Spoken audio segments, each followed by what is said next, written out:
बताया जाता है कि बच्चों को मुफ्त पढ़ा रहे हैं, हम शिक्षा का लोकतांत्रिकरण कर रहे हैं, हम गरीब बच्चों के मसीहा हैं, व्यवस्था के खिलाफ है। लेकिन कोई ये नहीं बताता कि इस मुफ्त शिक्षा का असली बिजनेस मॉडल क्या है।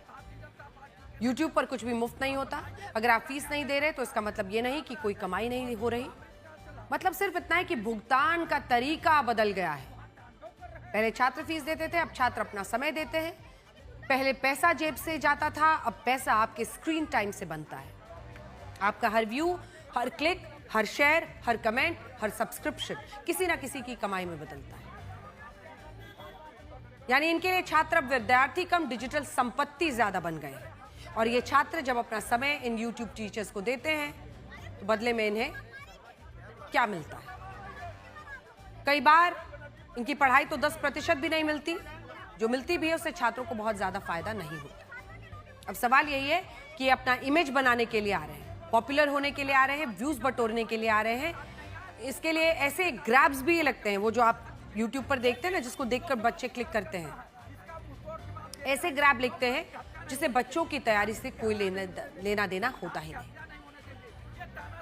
थंबनेल भी जिसे कहा जा सकता है। इनकी पढ़ाई भी कंटेंट है और ये कंटेंट जितना भावनात्मक होगा कमाई ज्यादा होगी। यही वजह है कि सब कुछ पढ़ाने से ज्यादा दिखाई देने में व्यस्त है। यहां भी ज्यादा परेशानी नहीं है। भाई जिसको देखना होगा वो देखेगा, जिसको नहीं देखना होगा वो नहीं देखेगा।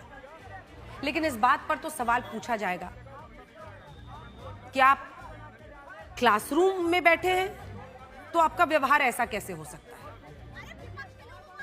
मतलब किताबों पर, कोर्स पर ध्यान नहीं है, पर्सनल ब्रांड बनने पर है, खुद की मार्केटिंग पर ज्यादा ध्यान है। सवाल यही है कि विवादित बयान, जो दिन भर का सबसे बड़ा मुद्दा हो, उस पर विवादित बयान देकर हर ट्रेंड पर प्रतिक्रिया, क्योंकि YouTube के एल्गोरिदम को शिक्षक नहीं चाहिए। और इसीलिए आज हम बार बार उन शिक्षकों को याद कर रहे हैं जो आज भी ईमानदारी से YouTube पर वीडियोस डालते हैं, क्योंकि उनको व्यूज नहीं मिलता।